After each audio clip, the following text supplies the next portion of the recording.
Hello everyone, সবাই কেমন আছো? আমি তো খুব ভালো আছি। আর চলে আসলাম তোমাদের সাথে একটা নতুন ভিডিও নিয়ে। তো ভিডিওটা তো দেখতেই পাচ্ছ কি হতে চলেছে। আমি এসেছি ইটভাটায়, তো আমি ভাবলাম তোমাদের সাথে একটু আমাদের এই ইটভাটাটা শেয়ার করি। তো দেখতেই পাচ্ছ চারি সাইডে কাঁচা কাঁচা ইট বানিয়ে বানিয়ে রাখা হয়েছে।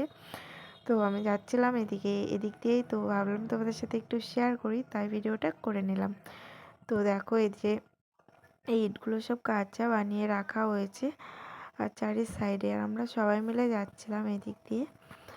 তো দেখো এই যে এইদিকে প্রচুর প্রচুর ইট বানিয়ে রাখা হয়েছে, এগুলোকে সব পোড়ানো হবে, মানে বানিয়ে কদিন রাখা হয়, তারপরে আস্তে আস্তে এগুলোকে পোড়ানো হয়। দেখো এখানে সবাই যাচ্ছিলাম, আর আমার মেয়ে ছিল কোলে, তার জন্য একটু ভিডিওটা করতে অসুবিধা হচ্ছিল, কারণ আমাকে সবটাই একা একা করতে হয়, ক্যামেরা ধরতে হয় আর মেয়েও সামলাতে হয়, সব কিছু একা একা।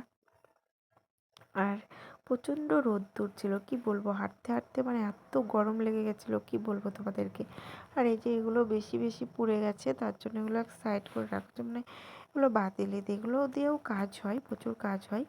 আর এগুলো পুড়ে গেছে। দেখো আমি ফার্স্ট টাইম আসলাম ইটভাটায়, তার জন্য আমি ভাবলাম যে না, ভিডিওটা তো শেয়ার করা যায় ছোট্ট মিনি ব্লগ হিসেবে। তো দেখো এই দৃশ্যটা আমার জাস্ট অসাধারণ লাগছিলো, ধোঁয়াটা মানে এত সুন্দর লাগছিলো, কি বলবো, মনে হচ্ছিলো যে মানে এটার ভিডিওটা আমি বারবার করি। তো যাই হোক, এখানে জিসিবিটা ছিল, তার জন্য আমি অতটা করতে পারলাম না সামনে। তো এই যে এটা ঘর, আর এখানে এই মাটিগুলো সমান করা হচ্ছিলো হয়তো।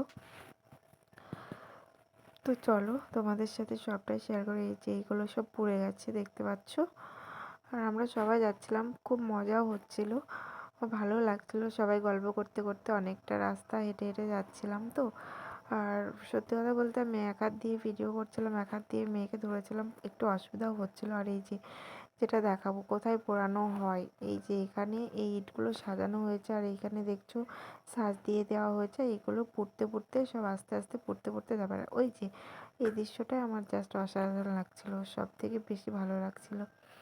তো তারপরে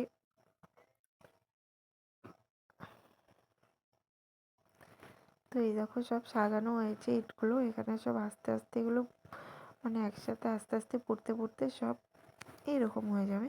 আর এই গাছটা খুব সুন্দর লাগছিলো, আর এখানে আমাদেরকে আমি সবটা মানে জানি না, তাই মামি সব কিছু বুঝিয়ে দিচ্ছিলো যে কীভাবে পড়বে ইটগুলো, তাই তো আমরা এখানে সবটাই জেনে নিলাম কীভাবে ইট পোড়ানো হয়।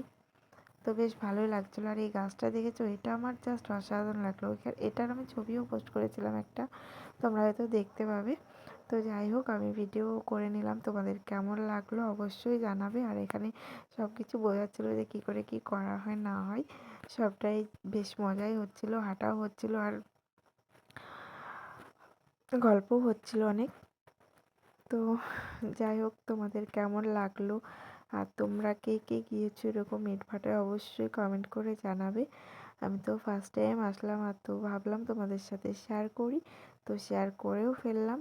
ভিডিওটা কেমন লাগলো অবশ্যই জানাবে। আর আমি দেখো গল্প করতে করতে চলে এসেছি। তো যাই হোক, ভিডিওটা এই পর্যন্তই। সবাই ভালো থেকো, সুস্থ থেকো।